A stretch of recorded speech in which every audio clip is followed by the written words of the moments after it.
hari ini kita akan bahas materi kelas 10 yaitu pangkat, akar, dan logaritma. Tapi sepertinya untuk yang video satu ini kita akan mulai dulu dari pangkat. Jadi nanti untuk subbab yang selanjutnya bisa diikuti di video selanjutnya. Oke, jadi kita mulai dulu dengan pangkat atau nama lainnya yaitu eksponen.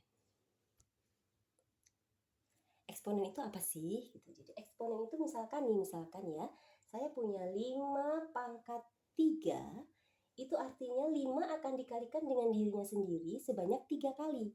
Jadi 5 dikali 5 dikali 5. Hasilnya adalah 5 dikali 5 dikali 5, 125. Nah, itu seperti itu. Jadi ini sebenarnya materi kelas 8 eksponennya. Nah, sekarang kita akan lebih ke sifat-sifat apa sih yang ada di eksponen.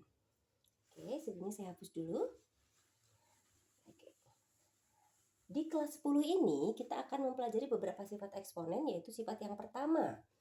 Jika saya punya A pangkat M dikali A pangkat N, lihat, dengan basis yang sama yaitu A pangkat M dikali dengan A pangkat M, N hasilnya adalah A pangkat M ditambah N. Lihat, jadi perkalian akan menghasilkan pangkat yang dijumlah. Sifat yang pertama.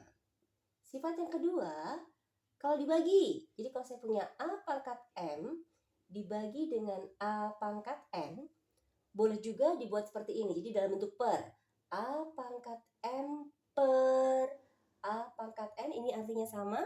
Kalau perkalian ditambah, berarti kira-kira kalau pembagian diapain? Iya, benar, dikurang. Sama dengan A pangkat M dikurangi N.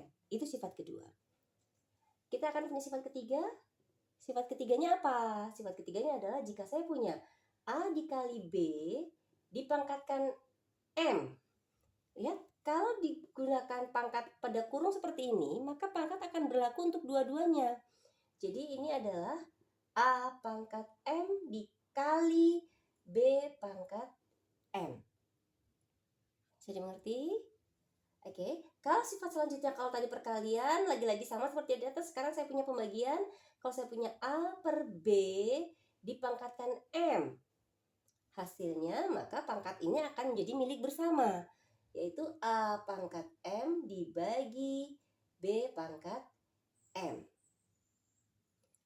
Sedangkan sifat yang kelima, kalau saya punya pangkat A pangkat M dipangkatin lagi dengan N.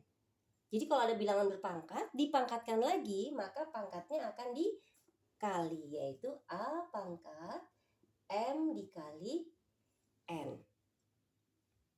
1, 2, 3, 4, 5, sifat selanjutnya yaitu, sini saya geser.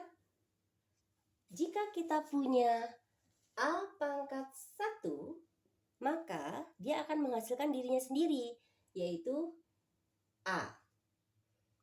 Sedangkan kalau saya punya sesuatu pangkat 0, siapapun, mau 1, mau 5, mau 10, mau sejuta, kalau dikasih pangkat 0, maka hasilnya adalah 1.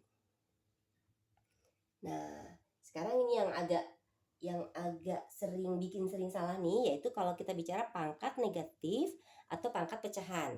Jadi misalkan saya punya A pangkat min M, lihat pangkatnya berupa bilangan negatif, maka dia akan menjadi 1 per A pangkat M. Lihat, pangkatnya berubah jadi positif, tapi posisinya di bawah. Sedangkan kalau saya punya pangkat pecahan, kalau saya punya A pangkat M per N, ya, kalau pangkat negatif jadinya 1 per, sedangkan kalau pangkat pecahan, lihat A pangkat M per N, hasilnya adalah akar. Akar siapa? Akar N dari A pangkat M. Jadi sifatnya 1, 2, 3, 4, 5, 6, 7, 8, 9. Nah, ini adalah sifat dasar yang harus semua siswa hafal. Karena nanti untuk kedepannya sifat-sifat ini akan dipakai dan tidak akan tentukan mana sifat yang mana yang akan dipakai. Jadi kita harus menentukan sendiri sesuai dengan situasi dan kondisi. Nah, kemudian ingat yang namanya sifat bukan hanya berlaku dari kiri ke kanan, tapi ini juga berlaku dari kanan ke kiri. Contohnya, jadi kalau misalkan saya punya A pangkat minus M itu sama dengan 1 per A pangkat M, maka saya boleh juga bilang 1 per A pangkat M itu adalah sama dengan A pangkat minus M. Oke, mungkin untuk yang sekarang, untuk video aturan dasar pada eksponen seperti itu. Apabila dirasa bermanfaat, mungkin bisa diikuti lagi video selanjutnya. Kita akan membahas contoh-contoh soal eksponen yang muncul di kelas 10, baik berupa angka maupun berupa aljabar. Sampai jumpa. Assalamualaikum.